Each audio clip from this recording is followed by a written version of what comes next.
Cette histoire commence à l'aube du XXe siècle, du côté de Melilla, enclave espagnole au nord du Maroc.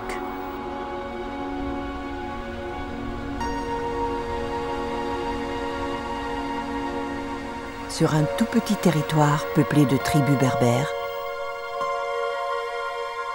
un certain Abdelkrim allait créer un embryon d'État, tenant tête à l'Espagne, puis à la France, pendant plusieurs années.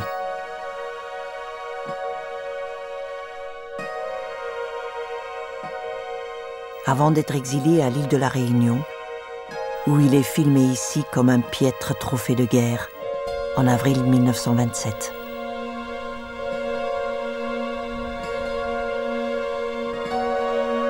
La guerre du Rif a fait des dizaines de milliers de morts, laissé un pays et une population dévastés par les bombardements et les armes chimiques.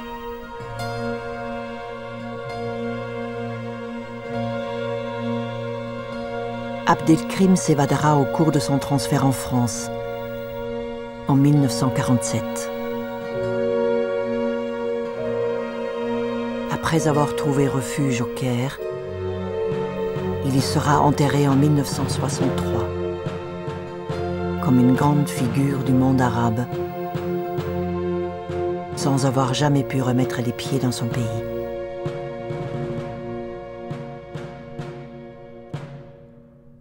J'ai demandé une fois à ma mère qui était Abdelkrim. Et là, ma mère m'a fait une remarque qui était, c'était un chef moro, comme on dit chez nous, c'est-à-dire un chef rifa marocain, et qui a donné une bonne raclée aux militaires au Maroc. Et elle a ajouté, si Abdelkrim avait vaincu, on n'aurait pas eu Franco. Et puis par la suite, mon directeur de thèse, ici à Paris, à la Sorbonne, le professeur Villard, disait toujours que c'était un raccourci historique. Fantastique. C'est cette phrase de ma mère.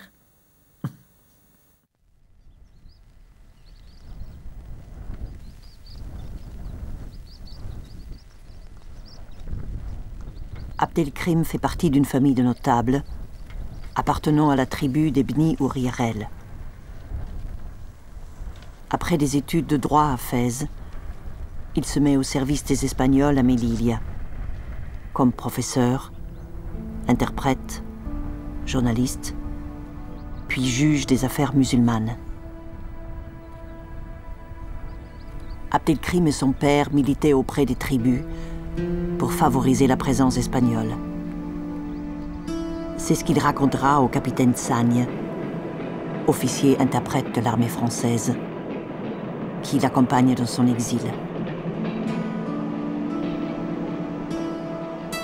J'étais à l'origine plein d'enthousiasme et d'espoir, et je m'employais, tout comme mon père, à faire admettre aux Rifains l'intérêt d'accueillir les Espagnols, afin qu'ils nous apportent le progrès et le développement.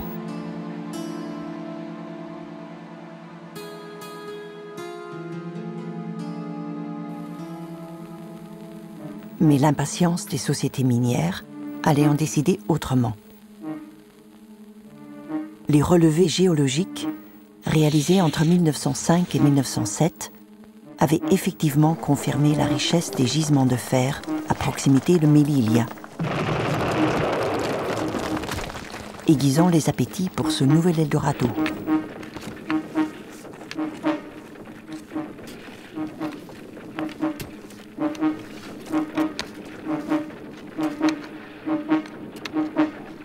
Malgré l'opposition des tribus qui refusent la construction d'une voie ferrée sur leur territoire, les travaux vont se poursuivre.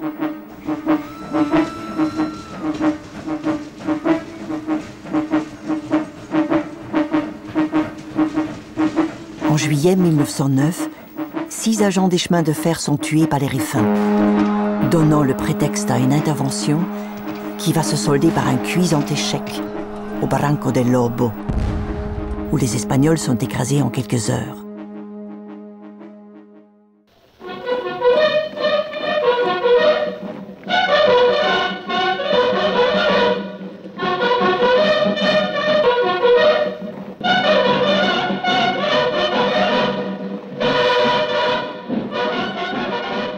décidé à conserver sa mainmise sur ce dernier petit bout de colonie, à restaurer le prestige de son armée et à protéger les investissements, l'Espagne va s'engager à partir de 1909 dans une véritable guerre, comparable à n'importe quelle autre guerre.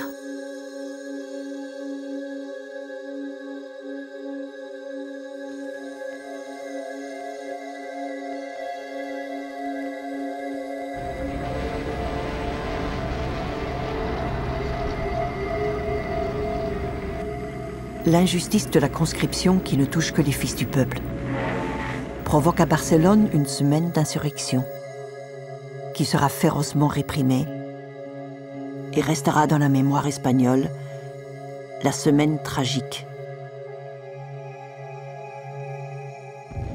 Malgré la mobilisation de forces de plus en plus importantes, l'Espagne restera à la porte du Rif pendant plusieurs années, traitant les populations avec une violence chaque jour décuplée, en proportion de l'humiliation qu'elle subit face à un pays qu'elle méprise. Le peuple ne voulait pas de guerre, il était très ennemi de la guerre, il était contre la guerre. Seulement, bon, il y avait que l'Espagne, elle voulait aussi avoir un certain prestige international.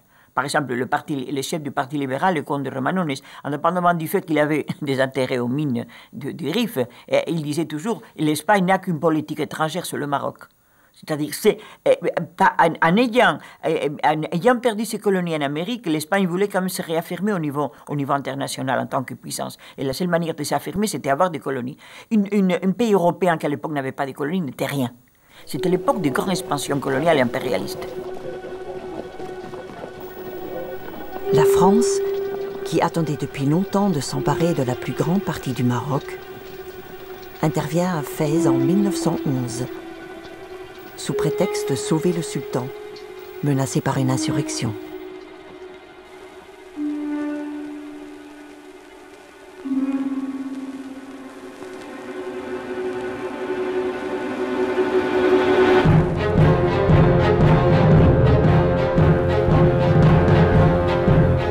Mais c'était sans compter sur l'Allemagne, qui invoque une violation des traités et envoie des forces navales à Agadir, au sud du Maroc.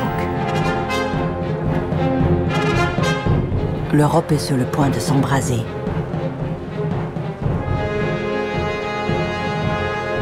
Sans la mobilisation des opinions publiques et l'intervention de l'Angleterre, qui menace l'Allemagne de se ranger en cas de conflit aux côtés des Français, la Première Guerre mondiale aurait sans doute éclaté en 1911.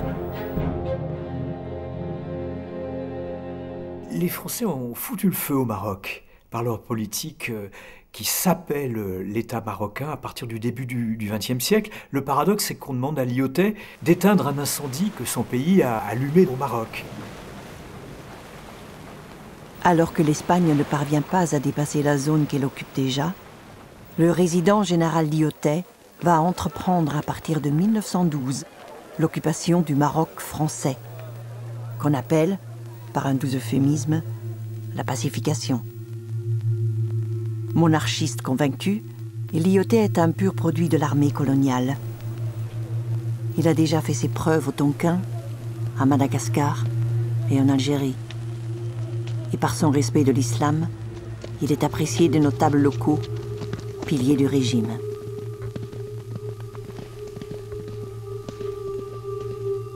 C'est un homme qui va vivre en étant très proche des Marocains de l'époque et qui va vouloir sauvegarder ce Maroc, écarter le chancre de l'Europe, comme il disait, le chancre de l'Europe. C'est quand même une expression qui est forte. Et quand il parle des colons, il dit qu'ils sont... il parle du muflisme, vous voyez, mufle, il invente ce néologisme, le muflisme des colons qui ne comprennent rien aux indigènes.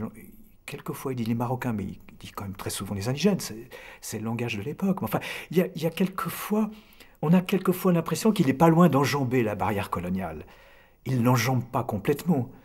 Mais les Marocains s'y sont pas trompés. Il y a eu une sorte de dispute entre Français et Marocains pour se l'annexer après 1918, où il y a un mythe de l'hôtel africain qui s'élabore. En ce qui concerne le Rif, il considère que c'est un guêpier dans lequel il refusera longtemps de mettre les pieds, se contentant d'installer des fortins le long du semblant de frontière séparant la partie française de l'espagnole.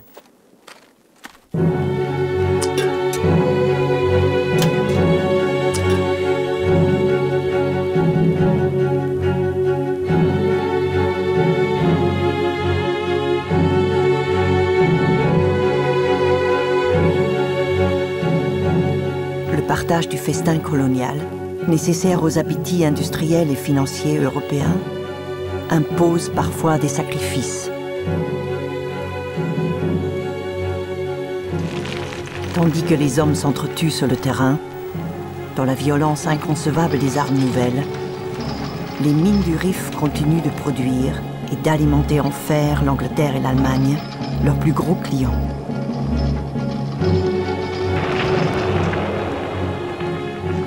Quand il évoque cette période, Abdelkrim raconte qu'elle a été un tournant qui allait décider de son engagement futur aux côtés des Rifains.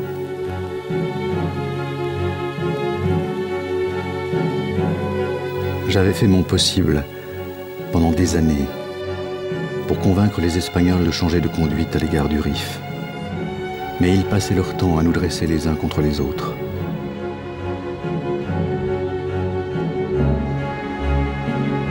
Comme il n'y avait plus rien à attendre d'eux, je me déclarais favorable à l'indépendance du Rif non occupé. On me jeta alors en prison pendant 11 mois, en prétextant de la manière la plus cynique que je complotais avec l'Allemagne. La raison principale pour laquelle il était mis en prison, c'était parce qu'il avait fait des déclarations où il avait déjà parlé d'indépendance. Il a dit « Jamais je consentirai, je vais accepter que mon pays soit soumis à un autre pays étranger. » Alors ces paroles ont été considérées très dangereuses. Donc il a déjà fait une proclamation, c'était un manifeste pour l'indépendance. Et c'était les mots indépendance pour lui, c'était un mot, c'est-à-dire toute sa vie, c'était pour lui le mot fondamental. C'est-à-dire il n'acceptait pas la domination étrangère.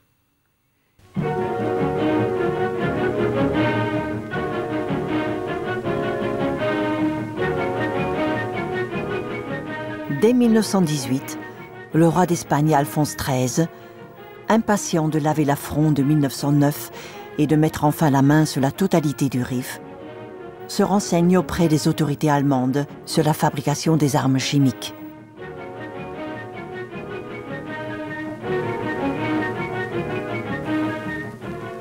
Pendant que la France, l'Angleterre et leurs alliés se disputent le sort de l'Allemagne et se partagent son empire colonial, le comte Romanones, devenu chef du gouvernement espagnol, annonce en 1919 l'impulsion nouvelle donnée à la guerre au Maroc.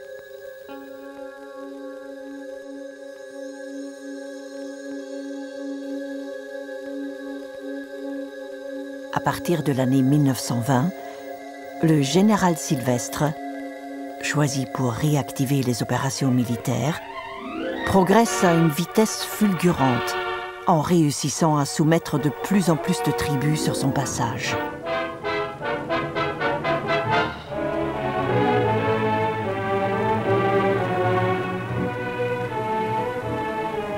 L'Espagne est aveuglée par ses succès d'opérette, qui rendront plus cruels encore les échecs à venir.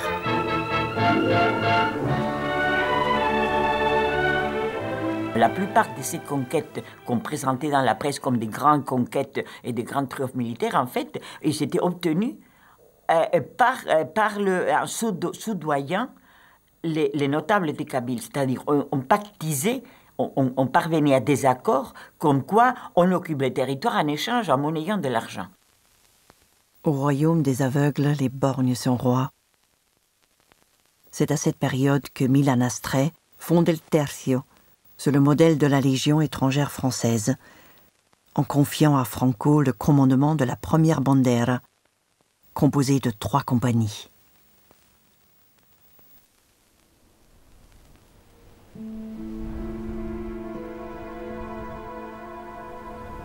Mon père venait de mourir. sans doute empoisonnés par les Espagnols. Comme les chefs des Bni Mouyarel étaient venus, selon la tradition, me présenter leurs condoléances, j'engageai avec eux des pourparlers au sujet des rapports hispano-rifains.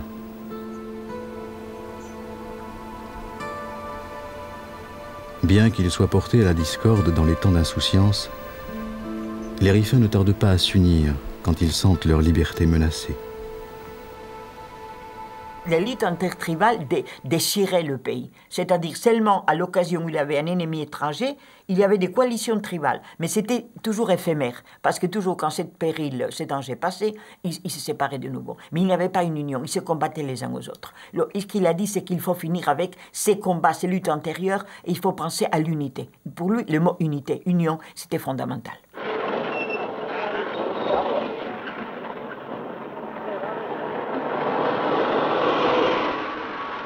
Dans les premiers jours de janvier 1921, Sylvestre s'approche du lieu-dit Anoual pour placer les bases de ses futures opérations.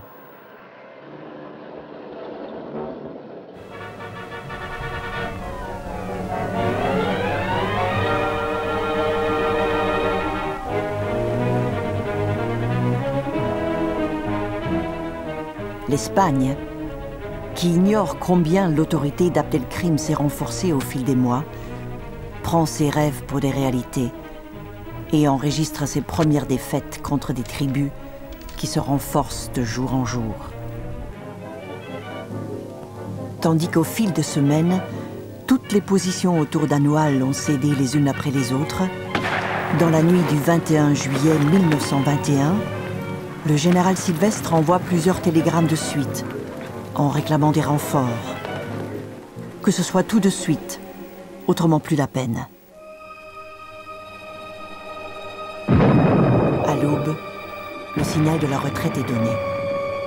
5000 hommes se retirent dans l'affolement, sans aucune organisation prévue pour leur défense, dévalant la montagne sous un soleil de plomb, dans une indescriptible débandade. Le scénario tourne au cauchemar. Mais cet écroulement de position, attention, il n'y a jamais eu une attaque des Rifains à Anoual. C'était la panique qui a produit la tombée de tous les postes militaires. C'est-à-dire, à un moment donné, la panique, ils ont pensé qu'ils étaient attaqués par les Rifains. C'était une fausse alarme. Et on a donné l'ordre d'évacuation de la position. Les troupes ont évacué la position dans des conditions complètement inappropriées, c'est-à-dire c'était le désordre, c'était la débandade, c'était une débâcle absolument incroyable. Ceux qui n'ont pas été faits prisonniers par Abdelkrim sont massacrés par des tribus incontrôlées. Quand les Espagnols découvrent leur mort quelques semaines plus tard, dans ce qu'il reste du fort de Monte Aruit, où les rescapés d'Anoual en route pour Melilla s'étaient réfugiés, ils sont épouvantés par l'étendue du carnage. 3000 cadavres se décomposent au milieu des champs. 3000 cadavres à ramasser, à identifier.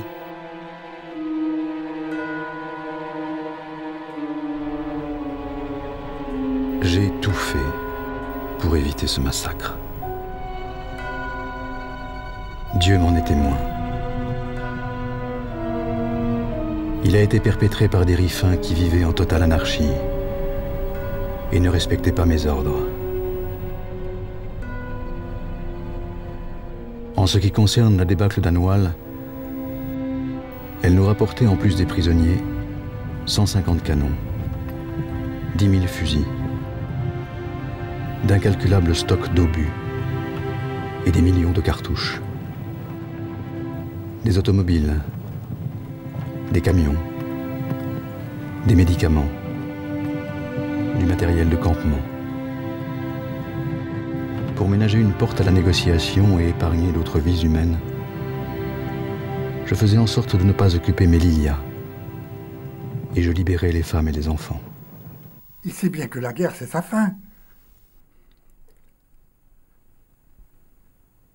il a profondément le sens que la guerre, c'est sa perte. Bon. Il ne peut pas gagner, mais il le sait qu'il ne peut pas gagner. Et il l'a dit du reste. Dès 1926, il le déclare, et ensuite il le répétera en 1947 quand il s'évadera au Caire, mais il a dit « je suis venu trop tôt ».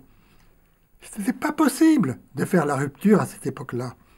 Mais je crois que ça, il le sent profondément. Et il fait la guerre, bien qu'il sache que la guerre, dans la guerre, les puissances dominantes l'emporteront.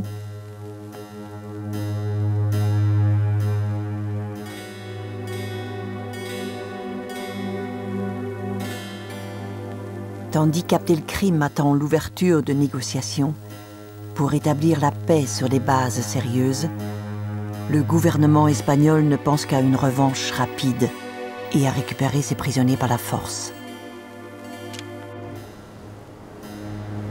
En quelques mois, nous allions démontrer qu'un petit peuple était capable de prendre en main son destin.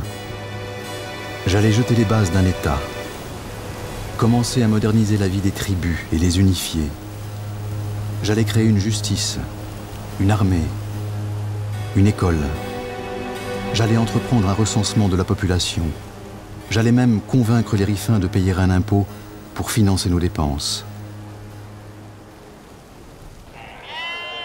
Alors que j'avais toujours dit aux Espagnols que nous leur gardions la porte ouverte et que j'étais prêt à négocier sur un pied d'égalité la libération des prisonniers, le gouvernement mena une campagne violente contre moi, me présentant comme un ennemi de l'humanité. En novembre 1921, alors que la communauté internationale est en train de bannir les armes chimiques, le grand spécialiste allemand atterrit à Madrid pour dresser les plans d'une usine aux environs de la capitale. Pour faciliter la discrétion des échanges, Stolzenberg obtient la nationalité espagnole. Le budget militaire est multiplié par 3, dans le but d'écraser le soulèvement rifin et la lutte d'Abdelkrim, dont la notoriété franchit les frontières du Rif, contribuant à faire de cet homme une figure de légende. Im Laufe des Rifkrieges tauchten eine ganze Reihe von Europäern in der unmittelbaren Umgebung von. Au cours de la guerre du Rif, une série d'Européens apparurent dans l'entourage immédiat d'Abdelkrim. C'étaient des gens très différents. Des contrebandiers qui livraient des armes ou des vivres. Des transfuges de la Légion étrangère française ou espagnole, qui accédèrent à des rôles de conseillers militaires plus ou moins importants. Des gens qui cherchaient des contrats miniers. Des conseillers politiques, qui pour les raisons les plus diverses, souhaitaient aider Abdelkrim dans son combat pour la reconnaissance internationale et l'indépendance.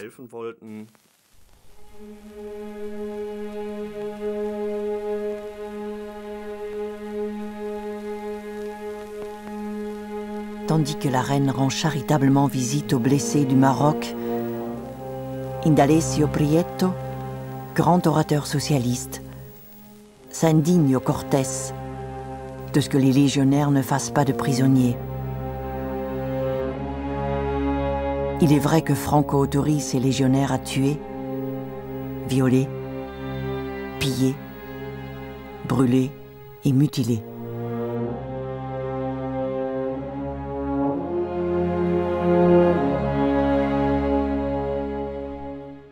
Et l'image du rifin sous-développé et barbare est remise au goût du jour.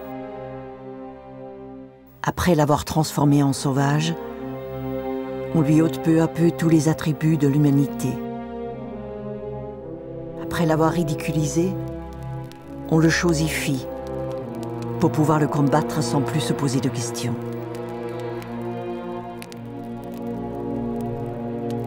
Le devoir de civiliser le rifin cède la place à celui de l'exterminer, par tous les moyens.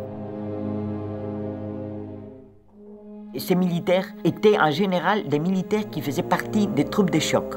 Et c'était des officiers avec une mentalité très particulière. C'est très bien les atrocités et les actes de violence et de cruauté qu'ils sont capables de commettre, c'est-à-dire dans une guerre coloniale. Ils ont commis par la suite en Espagne, en utilisant les mêmes méthodes que celles de la guerre coloniale.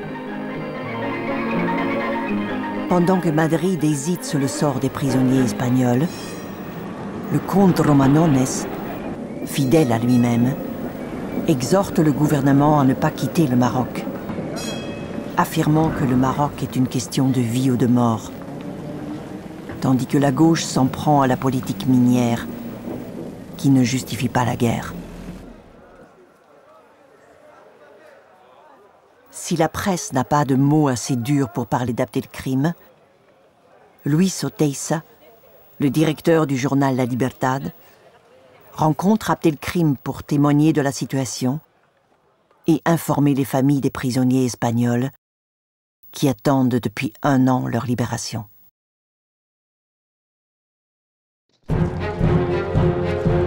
Alors que le gouvernement espagnol s'était engagé à suspendre les opérations, pendant la durée des négociations, le général Berenguer lançait 20 000 hommes en direction d'Al-Hoceima, soutenu par de l'artillerie lourde et de l'aviation.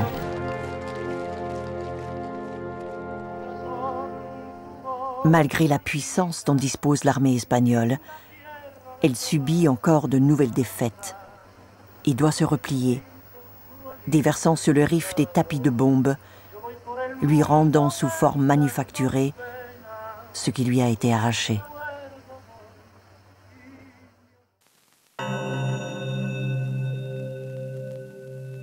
Convaincu qu'il trouvera en Grande-Bretagne des alliés pour l'aider à négocier avec l'Espagne, Abdelkrim envoie des émissaires à Londres.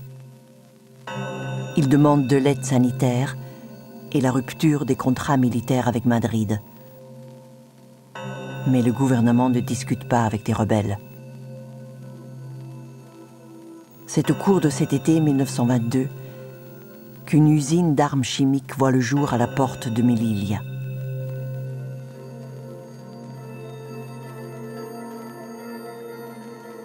Il y a eu des conversations avec des Français et la maison Schneider a envoyé de la chloropicline, l'a envoyé d'une manière, disons, plus ou moins en cachette, en le faisant passer par des pesticides. Entre-temps, il y avait aussi des techniciens de la maison Schneider qui ont monté, ont installé un atelier pour justement la transformation de ces matières en gaz toxiques. Les Espagnols croient que l'Europe les a chargés de réformer et de civiliser le Rif. Mais les Rifains demandent: est-ce que la réforme consiste à détruire des maisons en utilisant des armes interdites? Il est temps que l'Europe, qui a proclamé au XXe siècle sa volonté de défendre la civilisation, fasse passer ses nobles principes du domaine de la théorie à celui de la pratique. Pendant ce temps, la question des prisonniers est devenue une affaire d'État. Ce qui avait été refusé à Abdelkrim pendant 1 an et demi va être conclu en quelques jours. Les prisonniers sont libérés en janvier 1923, aux conditions initiales. Mais au lieu des 600 prisonniers espagnols, il n'en reviendra que 367, les autres étant morts de faim ou de maladie.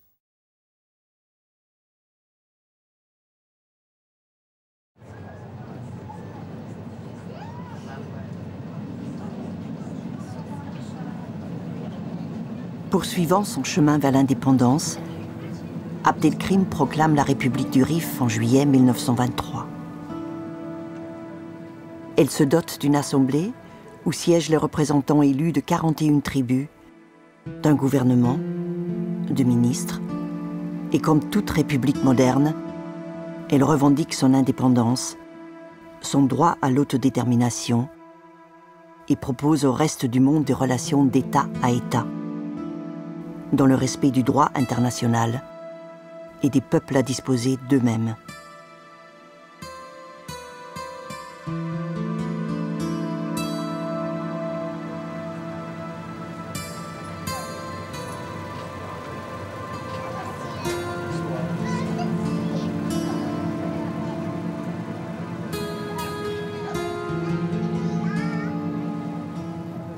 Le mot république, c'est un gallicisme. Ça vient de la place de la République française, bon, de l'histoire républicaine française. Mais le mot qu'emploie Abdelkrim et le mot qu'on emploie à l'époque dans les années 20, c'est le mot Gumuriya. Il se trouve que Gumuriya, c'est le même mot en turc et en arabe. Bon, des différences de prononciation près. Bon, ce même mot, c'est la République d'Atatürk.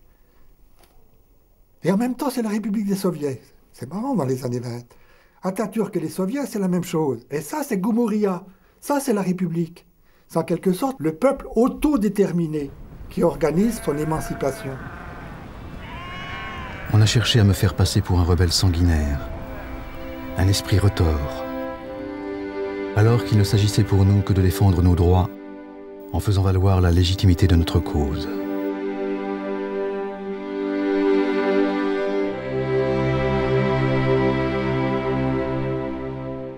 Nous l'avions fait savoir à l'Espagne aussi bien qu'après les événements d'Anoual. Nous avions déclaré la même chose à la France, au maréchal Lyautey et au sultan. Nous l'avons clamé à Londres et à la Société des Nations. Personne ne voulait entendre que nous désirions la paix, l'ordre, le commerce et l'alliance avec le monde entier. Mais puisque les Espagnols voulaient notre extermination, qui peut nous reprocher d'avoir défendu notre liberté et notre religion?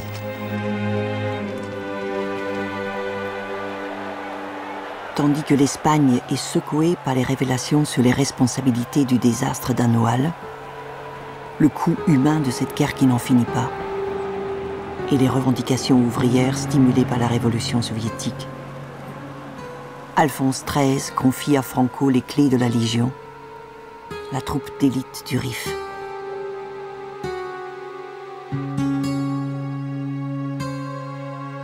S'inspirant de l'expérience de Mussolini, le général Primo de Rivera profite de l'instabilité politique et sociale pour s'emparer du pouvoir avec le soutien du roi. En septembre 1923, il suspend la Constitution, instaure une dictature militaire et s'empresse de décréter une pause dans la guerre. Alors que Primo de Rivera multiplie les pourparlers avec Abdelkrim pour sortir du bourbier rifin, l'armée espagnole, elle, Franco en tête, s'oppose à l'abandon du Rif.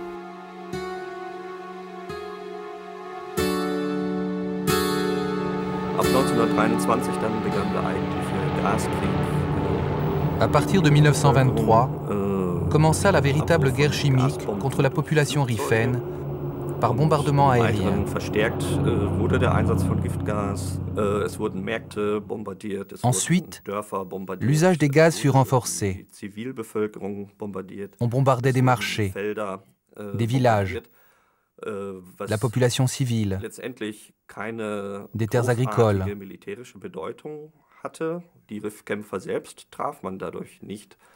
Ce qui n'avait pas un grand impact militaire parce qu'on n'atteignait pas les combattants rifins. Mais ce n'était pas le but recherché.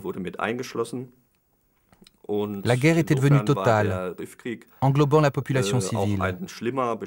Dans cette mesure, la guerre du Rif a pris une gravité particulière dans ce siècle des extrêmes.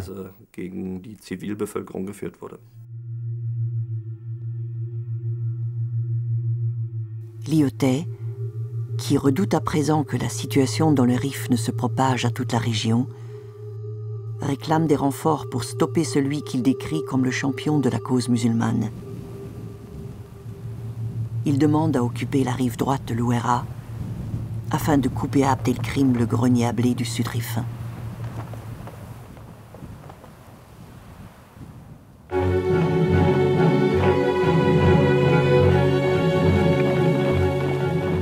Le cartel des gauches, qui a remporté triomphalement en France les élections de 1924, au nom de la paix en Europe, envoie les renforts réclamés par Lyautey. Dès la fin du mois de mai 25, 12 000 soldats franchissent l'Ouéra, avec l'assurance d'appartenir à l'armée la plus puissante du monde. Il a commandé des obus à Hypérite. Ont-ils été employés? Je pense que pendant l'été 25, les grands moyens ont été employés du côté de Biban et de Taounat. Là, vous savez, en mai-juin 25, il y a des batailles où les anciens de la guerre de 14-18 disent les combats ont l'intensité des combats de la guerre de 14-18. Après avoir battu les Espagnols au nord, en les rejetant vers la mer, plus rien ne semble pouvoir arrêter Abdelkrim au sud, où de nouvelles tribus se joignent à la lutte.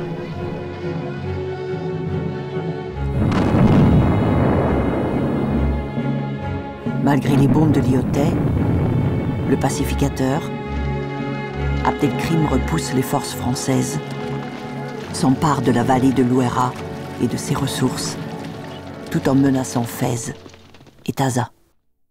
On sait qu'il a perdu les pédales, enfin, que ses nerfs ont craqué. Est-ce que c'est...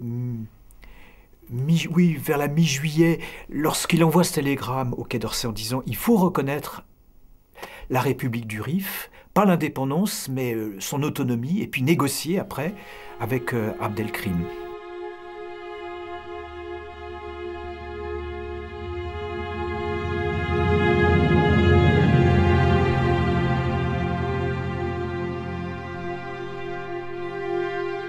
Tandis que les premiers cadavres arrivent en France, les communistes, soutenus par les surréalistes et de nombreux intellectuels, appellent à la mutinerie et à la fraternisation, multiplient les meetings et les interventions au Parlement, en réclamant un vrai débat sur la guerre.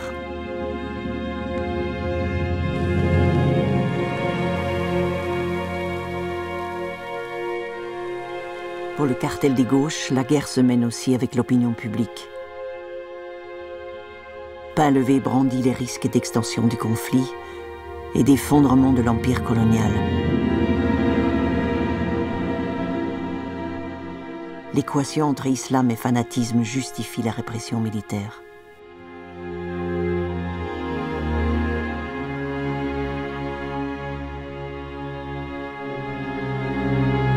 Dès l'été 1925, le maréchal Pétain est envoyé pour élaborer avec Primo de Rivera la stratégie destinée à écraser la jeune République riffaine.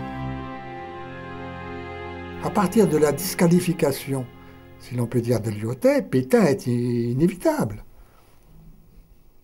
Et ça permet à toute l'idéologie patriotique française de se réengager après une guerre comme la guerre de 14, qui est une boucherie ressentie de partout. Et en quelque sorte, Pétain, il est le baume qui évite de se dresser contre la répétition d'une guerre tout après la boucherie de Verdun et de 1914. Le culte de Pétain est un culte qui va monter par étapes, quoi. Plusieurs dizaines de milliers de soldats viendront grossir les contingents français et espagnols au Maroc, les portant à 350 000 hommes. Le 3 septembre 1925, Pétain reçoit le commandement des forces du Maroc. Le mythe de Pétain est exploité sans ménagement par la gauche, au détriment de Lyautey, dont les convictions monarchistes lui ont toujours été suspectes. Bien sûr, ils s'affrontent. C'est la fameuse formule de Pétain, vous faites de la politique, moi je fais de la stratégie. Mais il ne pensait pas que Pétain allait le limoger, qu'il serait disgracié aussi brutalement.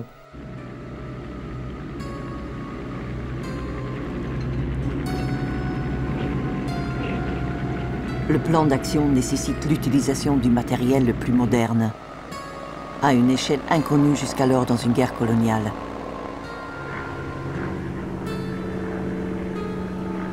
L'offensive est préparée, accompagnée et prolongée par une série de bombardements qui visent à semer la terreur dans les populations civiles et à anéantir les ressources du pays.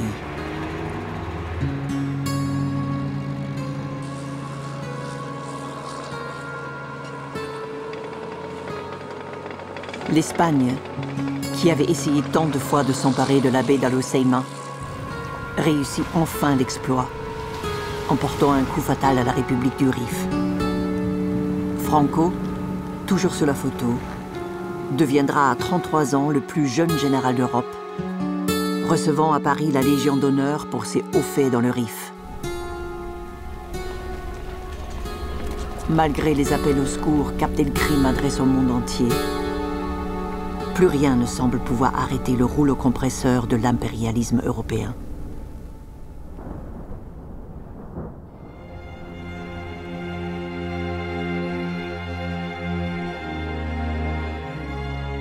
Alors que nous nous battions depuis 16 ans pour notre liberté, et que l'Espagne s'était montrée incapable de nous soumettre, en partie à cause du rejet de la guerre par son peuple, en partie à cause de l'incompétence de ses chefs, la France et l'Espagne allaient nous attaquer sur tous les fronts, en nous écrasant sous le feu répété de leurs canons.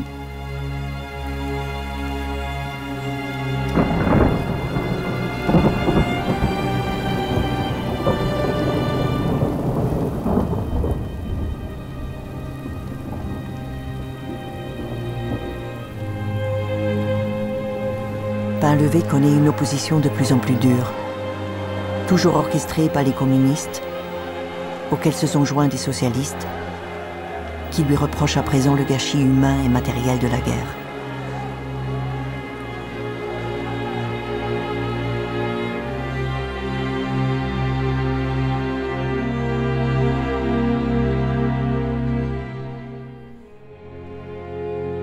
Le patriotisme fait qu'il faut soutenir nos petits soldats au nom de la patrie française quand ils sont en train de défendre nos colonies. Hein? On ne parle pas de l'Espagne, là, de défendre nos colonies. Bon. Et Pétain en est en quelque sorte la garantie. Par contre, on a en abomination cette révolution d'Abdelkrim, et tout le monde écrit, c'est une révolution nationale. Donc on est contre un soulèvement national au nom du patriotisme français. Et ce vocabulaire, il va durer jusqu'à aujourd'hui. Hein. Patriote en France, ça veut dire antinationaliste des pays dominés. Ce qui explique la durée de la guerre d'Algérie. Pourquoi 8 ans et demi, 8 ans pour reconnaître une indépendance? C'est parce qu'il y avait cette collusion et cet amalgame entre le patriotisme français et le colonialisme. Et il faudra 8 ans, en quelque sorte, pour désunir cela. Et cela, ça s'est coagulé, ça s'est fait à travers la campagne contre la guerre du Rif. Lyautey, ayant eu recours à des méthodes qu'il condamnait chez les Espagnols, n'aura de cesse de demander à Paris d'être relevé de ses fonctions. Steig, le nouveau résident civil nommé en remplacement de Lyautey, se bat depuis des mois pour que la France trouve malgré tout un terrain d'entente avec Abdelkrim. Mais pour Pétain, la seule négociation, c'est la guerre. Il faut obliger le chef rifin à se rendre ou le faire disparaître, sans lui laisser aucune possibilité de redresser la tête. Imaginez qu'en avril 1926, la France ait reconnu l'autonomie de la République du Rif. Il y a beaucoup de choses qui auraient peut-être changé. Ça aurait peut-être été le point de départ d'une décolonisation par étapes, graduelle, qui aurait commencé plus tôt.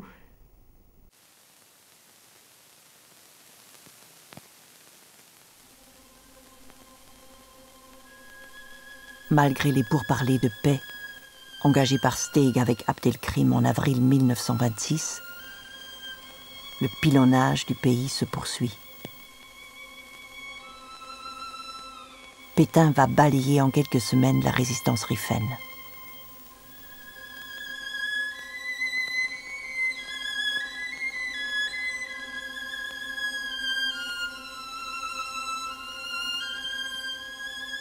Qui est plus cruel que celui qui s'obstine à nuire aux faibles et aux malheureux?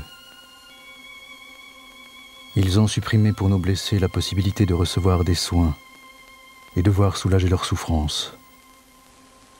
Un tel acte n'est pas humain. Et même les animaux s'en abstiennent.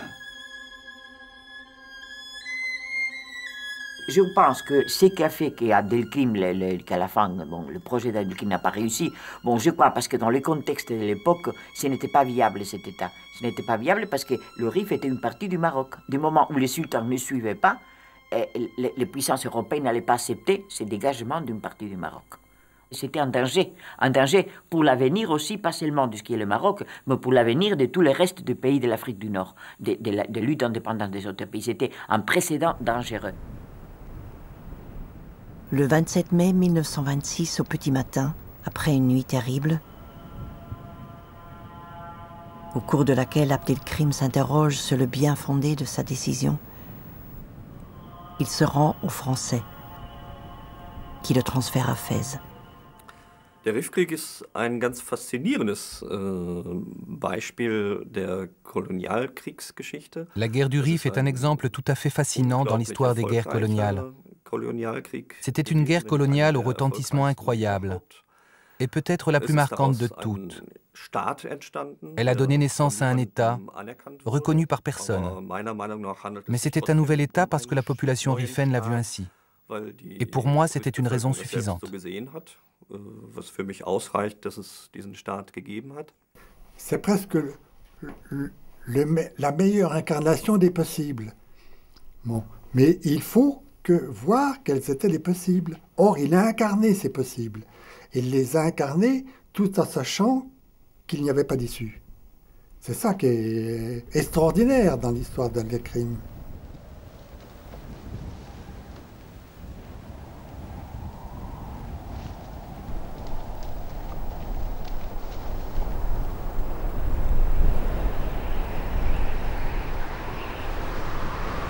Si j'ai commis des erreurs, je le regrette. Qui ne regrette pas ses fautes?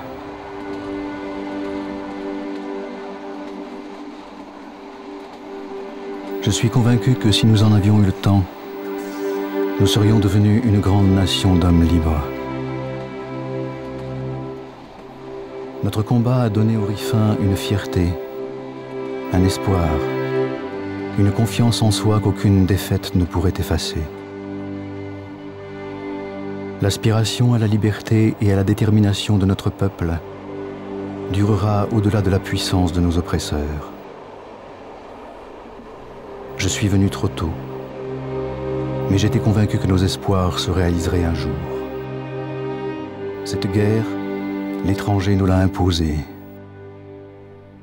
Nous avons été battus, mais vous aussi.